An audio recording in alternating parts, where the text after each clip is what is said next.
Autre chose à présent dans ce journal, dans quelques semaines, la ville de Kinshasa et d'autres provinces, bien sûr, de la RDC, peuvent bénéficier de maïs de bonne qualité du centre de production de Lovo. Dans le Congo central, le commandant du service national, le général-major Jean-Pierre Kassongo, a visité ce parc agricole. Cette visite d'inspection qui lui a permis d'annoncer la récolte de ce produit de première nécessité d'ici la fin du mois de février 2021.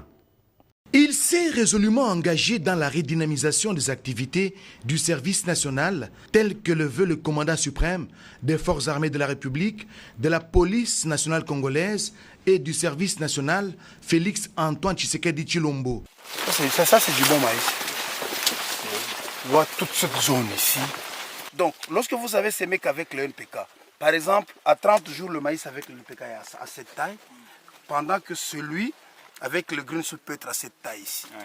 Donc vous profitez de l'humidité, vous profitez du... Ça va booster le Donc maïs. ici, l'une des leçons que nous devons tirer, il faut toujours commencer à semer avec le green soup. Oui, oui. Donc dès les semis, vous boostez la plante. Après les centres pilotes de Kanyama-Kasese dans la province du Haut-Lomami, c'est au tour du centre de production agricole de Lovo dans les territoires de Songololo, province du Congo central. Le modèle de Kanyama-Kasese a été dupliqué dans ces sites pour lutter contre la carence en maïs dans la ville-province de Kinshasa et ses environs. Pour cette phase expérimentale, des vastes étendues de terre ont été cultivées et n'attendent que la récolte. Les maïs cultivés ici à Lovo ont atteint leur maturité. Bushima et Kananga Chikapa sont tombés.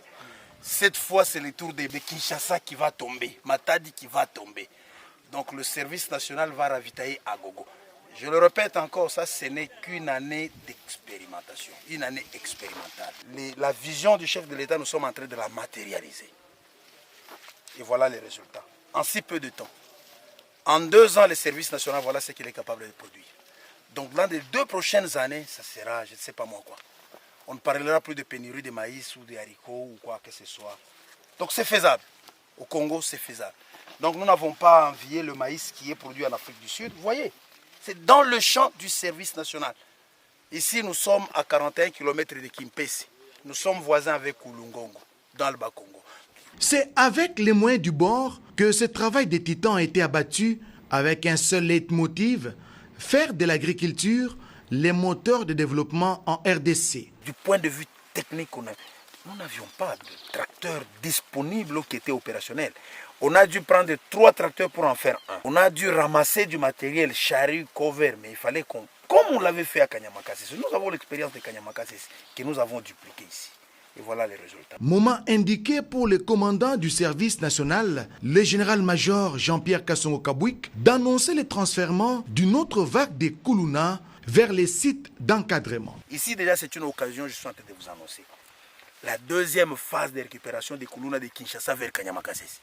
Le mois de février ici. Bobongama, on vient le mois de février les Kuluna. Nous sommes encore en train de ramasser les Kuluna, nous les amenons encore à Kanyama-Kasese pour faire du travail. Ceux qui sont là-bas ont déjà fait plusieurs hectares. Nous en avons encore besoin. Les services nationaux se proposent pour la prochaine saison culturelle de doubler, voire tripler la production agricole dans ces différents sites.